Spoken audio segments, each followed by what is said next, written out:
What happens when Facebook or Google goes down? Hey everybody, Jim Edwards here, and welcome to another edition of Letting the Chickens Out with Jim. It is cold and frosty this morning, but something interesting happened over the last 24 hours that makes you think.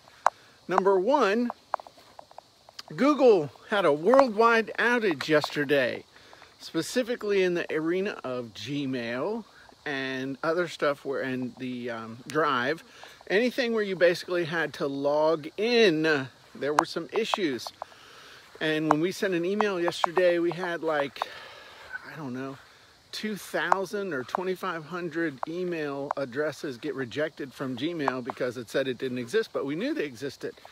So it was causing an issue, and in the past, Facebook has caused problems. Good morning, everybody. Hey, Sarah. Hi, Leslie. It's caused problems in the past when Facebook has had issues. So what do?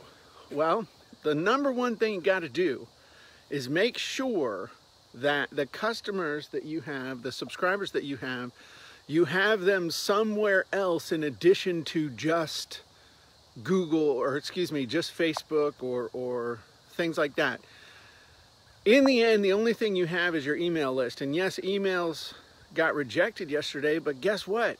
We can send them again once they get their stuff straight.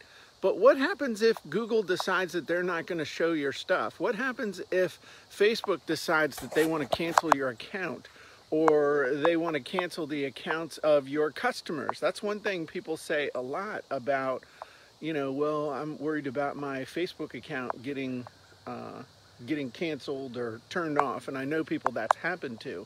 But what happens if your customers' accounts get turned off? Facebook's been doing some things, interestingly enough. I'm not going to comment on it one way or another because I don't want them to shut my account off.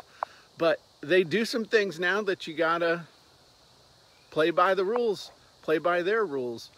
But ultimately, in the end, the only thing that you own is your customer list if you have their emails, and you can contact them directly.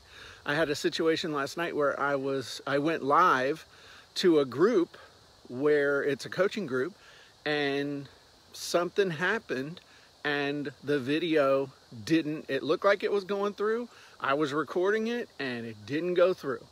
So what happens? And then I tried to upload it this morning, the recording, and it took like an hour, and I was thinking it wasn't going to happen. But you know what I could have done is I could have uploaded it to my server, sent an email to my folks, and had them go download it. Same thing. If for some reason you can't post on Facebook or somewhere else, in the end, you can post on your own website and send people an email about it who are your customers or prospects.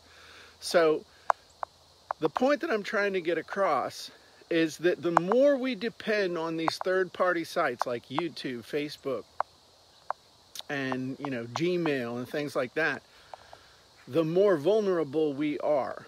And so everything you do in your business should be aimed at getting people onto your own subscriber list. I'm just telling you from personal experience, because you own that list.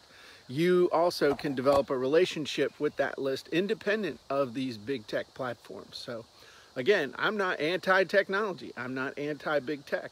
I'm just saying that things are kind of funky, and ultimately that's where you want to get to, is owning the list. And one of the best ways to build your list is to do an amazing webinar, to have a webinar that is so cool, that is so compelling, so magnetic, so persuasive, and converts so well that other people want to promote your webinar. That's how I built up my list over the years so well. It was a combination of webinars and selling stuff through webinars.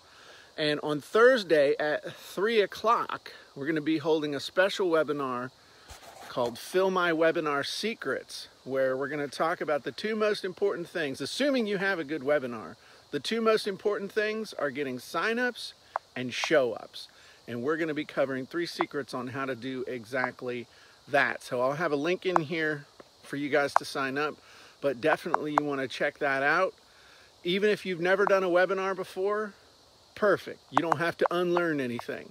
If you've done a bunch of webinars, you know how hard it is to get signups and show-ups. And if you can get more signups, and more show ups, you're going to make more sales. So no matter where you are on the webinar spectrum, never done one, never thought about doing one, all the way up to you do webinars all the time, you want to be on this training that we're doing on Thursday.